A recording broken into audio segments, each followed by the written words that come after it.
এ দাদা, নেড়ি কুত্তার মানে কুকুরের আওয়াজ আলাদা। এবার হনুমানকে দেখে নেড়ি কুত্তার আওয়াজটা কিভাবে হচ্ছে?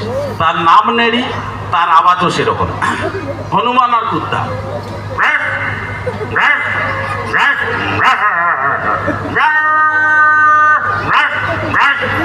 একটা জিনিস আপনারা খেয়াল করে দেখবেন, এই কুকুররা যখন ডাকে তাদের পিছন কিন্তু তালে তালে নড়ে। এটা জীবনে মিস্টেক করবে না। আমরা কথা বলতে বলতে মিস্টেক করতে পারি, কিন্তু কুকুরের তাল জীবনে মিস্টেক হবে না। ডাকলেই পিছন নড়বে। কিভাবে?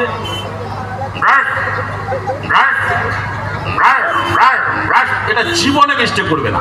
আর একটা কুকুর আছে খুব রাগি, মোটা করে রাস্তা টার্নিং এ শুয়ে থাকে। আমার বন্ধুরা অনেকে দেখে বলি এটা মনে ভিলেন কুত্তা, বেশ রাগি, ঝাঁতুয়া মাতুয়া। তো সেই রাগী কুকুরের আওয়াজটা কিভাবে হচ্ছে হনুমানকে দেখে? রাগী কুত্তা আর এদিকে হনুমান, তার স্টাইল আলাদা।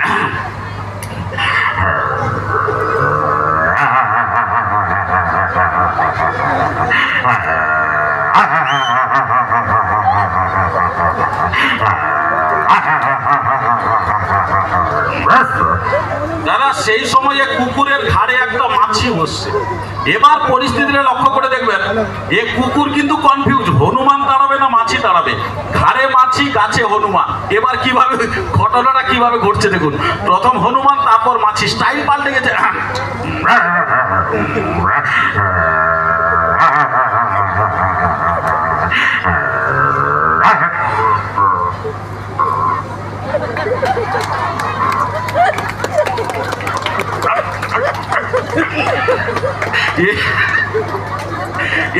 এই পরিস্থিতি দেখে হনুমান ভাবছে কুকুর যদি এভাবে কেড়ি কাচারি করে আমাদের অবস্থা খারাপ। এই বলে দাদা হনুমান গাছ থেকে লাফ দিয়ে ছুট। আর হনুমান ছুটো মানে তার পিছনে কুত্তা ছুটবেই, কেউ গতিরোধ করতে পারবেন না। তার পূর্বপুরুষের একটা প্রথা আছে, হনুমান ছুটলেই পিছনে কুত্তা ছুটবে। এবার লক্ষ্য করে দেখবেন, হনুমান যখন ছুটে 120 কিলোমিটার গতিবেগ, কিন্তু দাদা হনুমানের ডিস ব্রেক আছে। হ্যাঁ, হনুমান ছুটতে ছুটতে যে কোনো সময় বসে পড়বে, সঙ্গে সঙ্গে বসে পড়বে।